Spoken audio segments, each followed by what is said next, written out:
pela graça sois salvos. E juntamente com ele nos ressuscitou e nos fez assentar nos lugares celestiais em Cristo Jesus, para mostrar nos séculos vindouros a suprema riqueza da sua graça em bondade para conosco em Cristo Jesus. Porque pela graça sois salvos mediante a fé. E isto não vem de vós, é dom de Deus. Não de obras para que ninguém se glorie, pois somos feitura dele, criados em Cristo Jesus para boas obras, as quais Deus de antemão preparou para que andássemos nelas. Bom, nós já vimos nesta carta que ela tem uma característica de culto, de adoração. Começa com uma doxologia trinitária, falando do Pai, do Filho e do Espírito Santo. Depois do hino, entra numa oração, uma oração de gratidão e, ao mesmo tempo, uma oração de intercessão. O apóstolo Paulo ora pela igreja que está recebendo esta carta. E agora, ele vai entrar na mensagem. Então, o capítulo 1 é praticamente um resumo, se é que a gente pode chamar assim, é uma introdução ao assunto principal. O assunto principal é o que Paulo vai dizer nesse capítulo 2 e 3. Depois ele vai desdobrar isto no aspecto da prática desse ensino que ele ministra.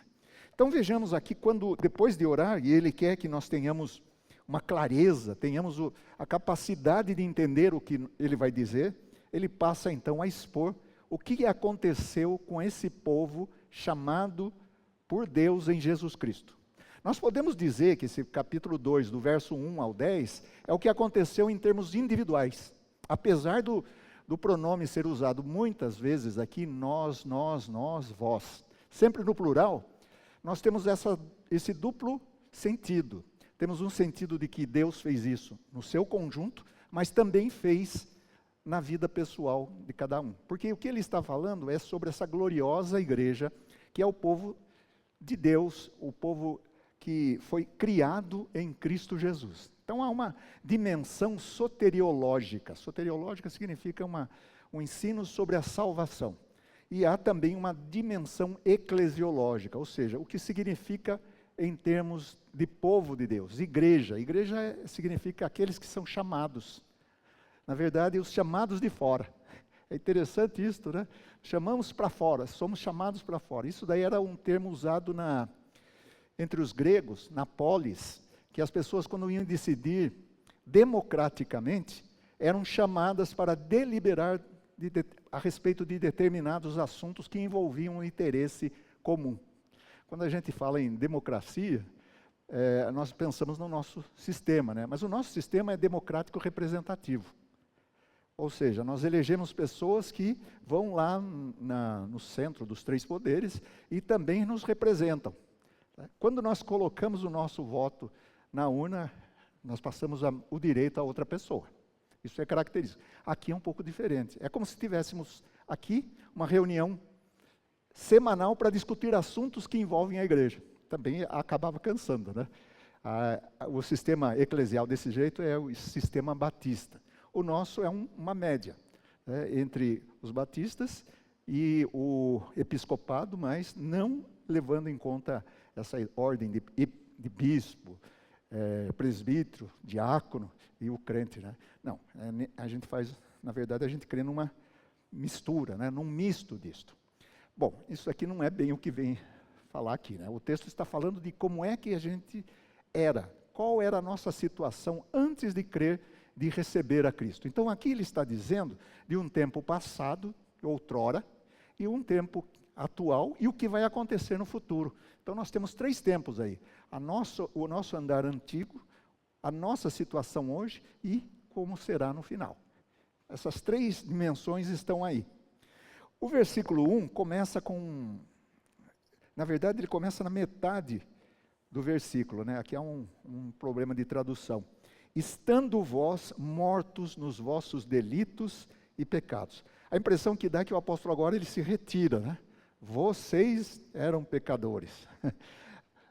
Nós podemos até achar que é isso, mas ele na metade ou na continuidade, ele vai apresentar também que ele é um alvo desta salvação, desse ato de Deus.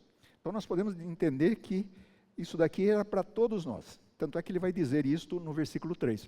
Então ele elimina qualquer dúvida. Estando vós mortos nos vossos delitos e pecados. Essa era a situação. Delitos e pecados. Essas duas palavras podem ser traduzidas como pecados que nós fazemos e pecados daquilo que nós não deveríamos fazer e não fizemos.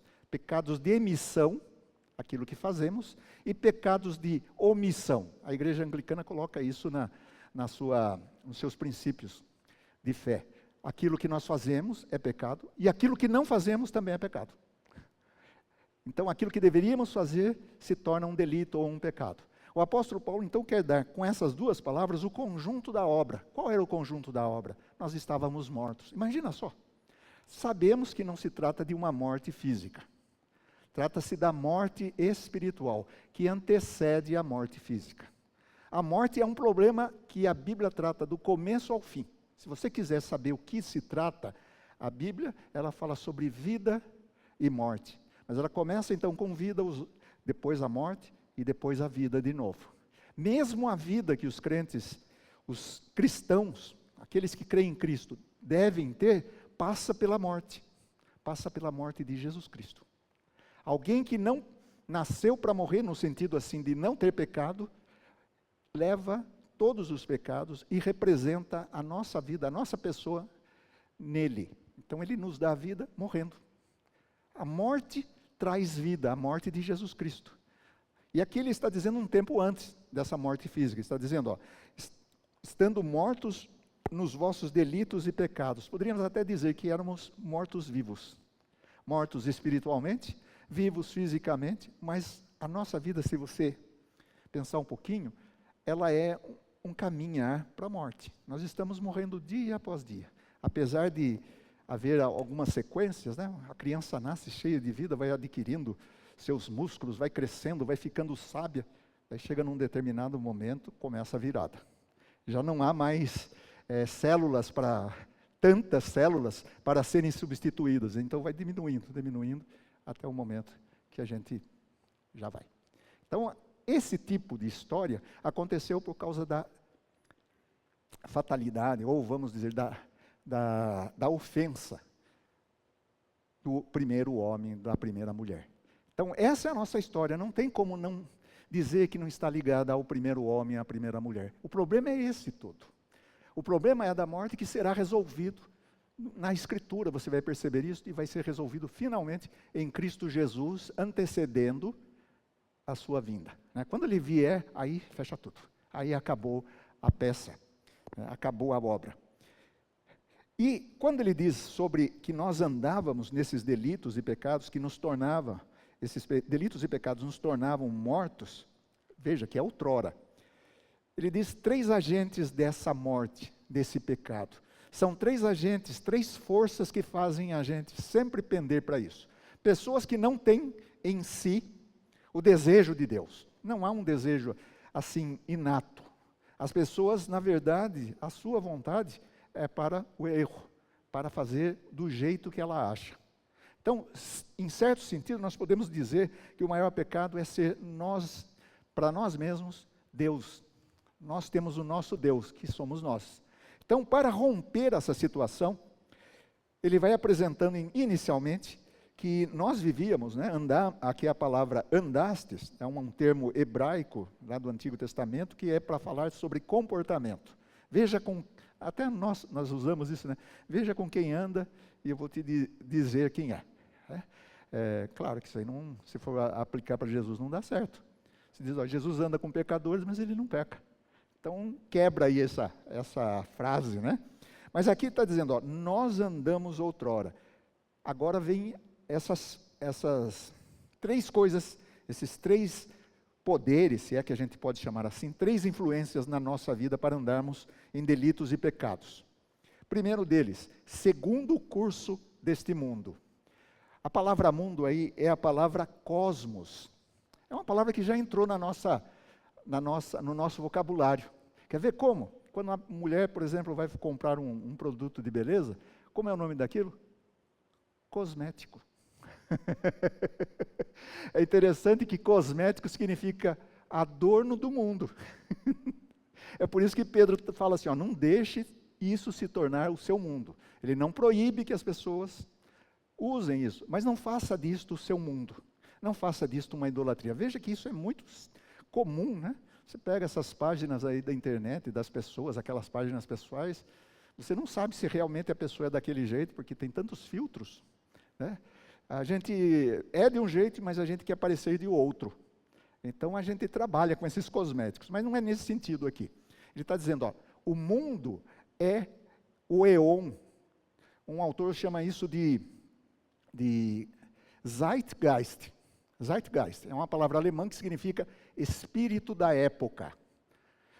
É o jeito de pensar, o jeito de andar, são os valores de uma determinada cultura, podemos dizer assim, mas também de uma determinada época. Hoje, quando nós temos culturas invadindo outras, se misturando e aderindo, nós temos esse Zeitgeist, o espírito da época. O espírito da época é aquilo que todo mundo faz. Todo mundo faz. Por que você não vai fazer? Às vezes nós somos instigados a tomar determinadas atitudes, né? Fazer determinadas decisões, porque todo mundo faz. Você vai aí, chega no dia de fazer a declaração de imposto de renda, né? Todo mundo faz. E aí vem aquelas pessoas que dão um jeitinho, né? Na verdade, a gente tem que reconhecer, né, que é o Zeitgeist. É o jeito de pensar. Então, a moda tem essa moda mundana, né, que eu estou dizendo aqui, que é o jeito de pensar do mundo, é uma cultura. É uma contracultura no sentido de que vai contra a cultura de Deus. Mas existe uma cultura. E a igreja sempre vai ter que trabalhar com essa contracultura. Às vezes, recebendo, porque é boa. Na cultura, nós temos coisas que nós aderimos, fazemos. Por exemplo, você faz certas comidas que qualquer pessoa faz, mesmo aquele que não crê. Você come determinados alimentos que outros... Isso não é problema, a gente recebe isso. Há outras coisas que nós não fazemos. Já a própria sociedade diz que não é para se fazer. Por exemplo, drogas, excesso de álcool, até excesso de comida, né? Tudo isso tem a ver com a cultura, mas a gente sabe que tem que maneirar aí. Tá? Então você tem alguma coisa que você rejeita. Algumas vezes rejeita mesmo valores. E tem outras que você assume, a igreja assume, mas transforma. Então, tem 3 maneiras aí de ver como é que a gente trabalha com esse Zeitgeist, que é uma coisa impessoal, mas que pode ter por trás uma personalidade, que ele vai dizer agora. Segundo, veja que a primeira vez ele diz, segundo o príncipe da potestade do ar, do espírito que agora atua nos filhos da desobediência. Antes, nós não fazíamos conta. Não dávamos nem conta do que estávamos fazendo. Há um antes e um depois. Antes tudo era normal. Agora passa a ser diferente. E aqui ele diz que há uma influência aí, uma influência pessoal. A mesma que tentou Jesus para que ele se jogasse lá do alto do templo, ou transformasse pedras em pães, a mesma influência também atuava em nós. Em Jesus não atuou. Jesus venceu. Mas aqui pode atuar nas pessoas, né? E ele diz, olha, príncipe, espírito, que agora atua nos filhos da desobediência. Essa realidade não pode ser esquecida e nem pode ser subtraída. Ela existe, existe. E a melhor maneira do inimigo das nossas almas, do príncipe da potestade do ar prevalecer, é quando nós dizemos, não existe isso. Uma das grandes mentiras é dizer, ó, ele não existe. Mas determinadas pessoas têm uma experiência muito pessoal, são, na verdade, opressas, oprimidas por esse príncipe da potestade do ar. Ele estava no princípio e ainda está. Claro, Jesus vence, mas ele ainda atua aí. A batalha é nesse sentido, de vencer plenamente essa batalha espiritual, né? Nos filhos da desobediência, ou seja, quem não está nem aí com Deus. Quem não está nem aí, que nem teve uma experiência com Cristo Jesus. Isso é o natural, essa é a natureza. Daí o versículo 3, entre os quais, filhos da desobediência, também todos nós, ele também se inclui. Então, apesar dele falar vós, ele também está ali. Esse vós pode ser, na verdade, um esquema retórico. Eu falo vós para depois falar nós. Então, todos nós. todos nós andamos, veja, andastes, andamos, outrora. Segunda vez que aparece essa expressão, outrora. Tá? Então, também nós andávamos segundo as inclinações da nossa carne. E aí, não tem jeito de você jogar isso daqui para o mundo, não tem jeito de você jogar para o príncipe da potestade do ar, nós temos a nossa parcela de responsabilidade. Então, o apóstolo Paulo, ao dizer assim, segundo as inclinações da nossa carne, são as nossas tendências, as nossas inclinações. E aqui cada um sabe da sua inclinação. Você sabe aquilo que mais você tem dificuldade. O apóstolo Paulo, no capítulo 4, 5 e 6, vai mostrar muitas dessas dificuldades, que são vencidas em Cristo Jesus. Fazendo a vontade da carne e dos pensamentos. Então, parece uma coisa animal do ser humano enquanto biológico, mas também que é alimentada pelos nossos pensamentos. E aqui nós temos uma dificuldade mesmo. O salmo que o Vadinho leu, fala assim, quem vai subsistir se o Senhor for aquela regra de 10, né? Quem pode ficar na tua presença? Todo mundo é pecador. Então, mesmo não querendo, às vezes a gente se sente assim lá dentro e fala, puxa vida, eu estou pensando certas coisas que eu não deveria estar. Essa na nossa natureza é terrível. Ou seja, esse andar, essa tendência para o pecado é muito forte. Lembro daquela história da rã, que o escorpião pediu uma carona para atravessar o rio. E daí a rã disse, sapo acho, disse assim, de jeito nenhum. Quem garante que você não vai dar a ferroada nas minhas costas e eu vou morrer, nós dois? Não, eu prometo, eu não vou fazer isso. Então fizeram um acordo, a rã montou sobre o sapo para atravessar aquele riacho, e no meio, quando eles estavam chegando, navegando já, o sapo sentiu uma aguilhoada nas costas. Ele falou, que é isso? Daí o escorpião disse, é que eu não consegui resistir à minha natureza. E os dois morreram. Né? Então, essa questão da natureza é mais ou menos, eu não consigo resistir. E não tem jeito de nós resistirmos por nós mesmos. É por isso que existe toda essa legislação, existe a legislação para não fazer. O apóstolo Paulo aos Romanos diz, a legislação foi feita para quem é contraventor. É justamente porque nós temos a tendência e praticamos a contravenção que ela existe.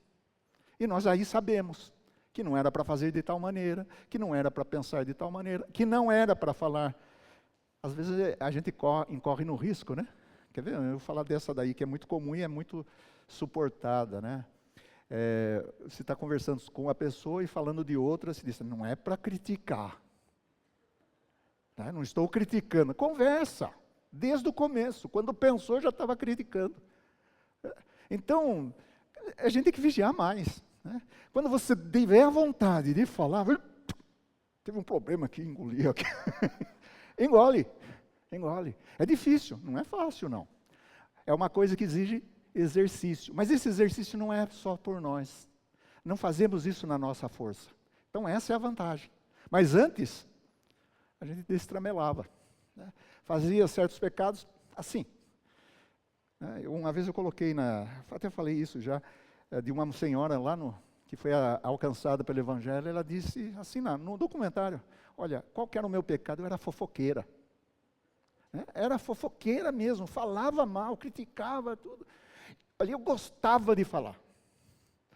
E daí o que aconteceu? Aí o Evangelho veio, eu tive um encontro pessoal com Jesus Cristo, e daí eu pensei, agora eu não posso falar mais. Ela começou a entender e perceber que quando ela amava, ela não deveria falar.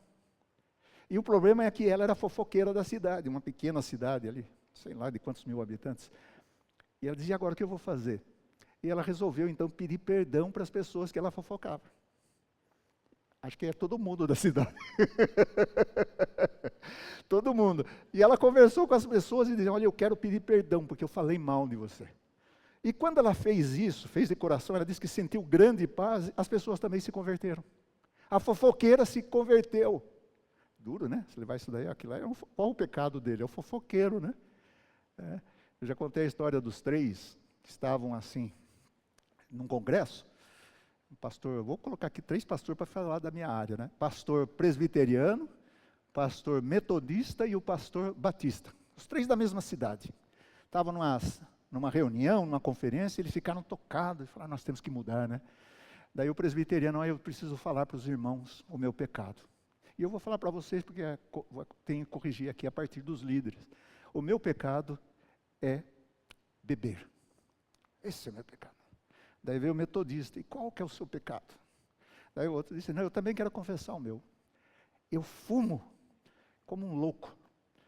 Ah, tá. Daí tinha um outro lá, na verdade era o metodista e o batista que falaram. Daí chegou o presbiteriano, né? E qual é o seu pecado? Ele não falava. Aí ele ficava assim, o que é? Eu não vejo a hora de chegar na minha cidade, na nossa cidade. Por quê? Porque o meu pecado é que eu sou fofoqueiro.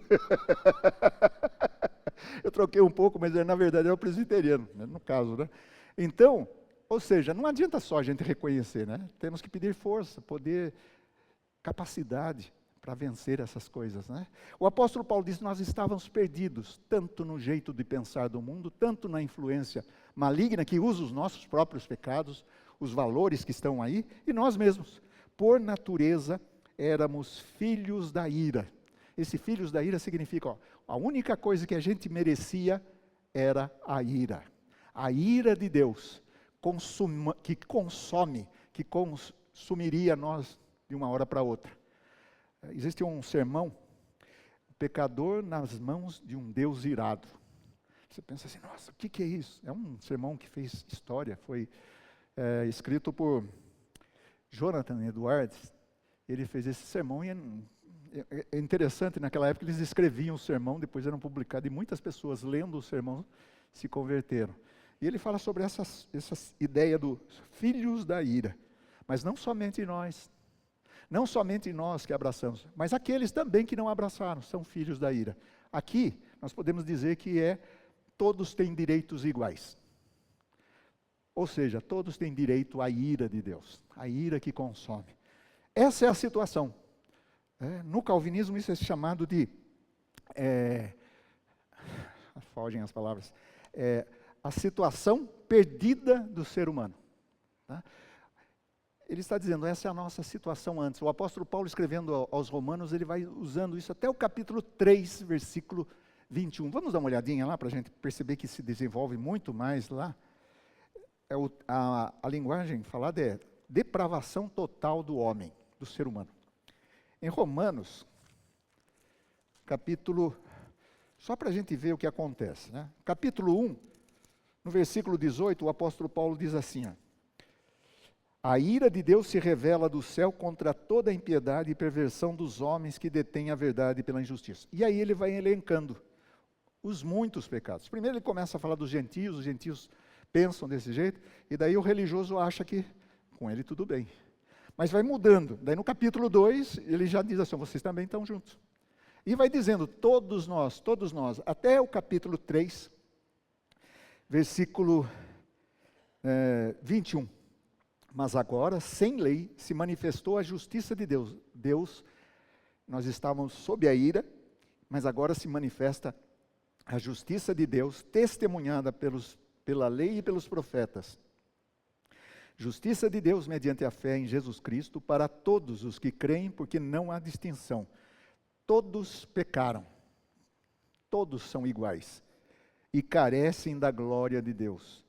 Sendo justificados, aí vem a mudança, justificados de graça, gratuitamente por sua graça, mediante a redenção que há em Cristo Jesus. Ou seja, no momento que nós entendemos que a nossa mudança, ela não é uma mudança de esforço pessoal próprio, mas é uma mudança de fé. Quando nós depositamos a fé em Jesus Cristo, começa a mudar. Por enquanto, o capítulo 2 de Efésios, do versículo 1 a 3, só fala isso, da nossa situação anteriormente. No versículo 4 muda, por isso que vem essa conjunção adversativa. Mas, daqui para frente, mas ele vai dizer o que aconteceu. Mas por enquanto nós vamos ficar aqui, e eu gostaria que os irmãos e irmãs dessem uma olhada em casa, lessem esse texto e vê se confere mesmo. Tá? Vamos fazer uma oração? Já está na hora também? Vamos ficar em pé, fazer essa última oração.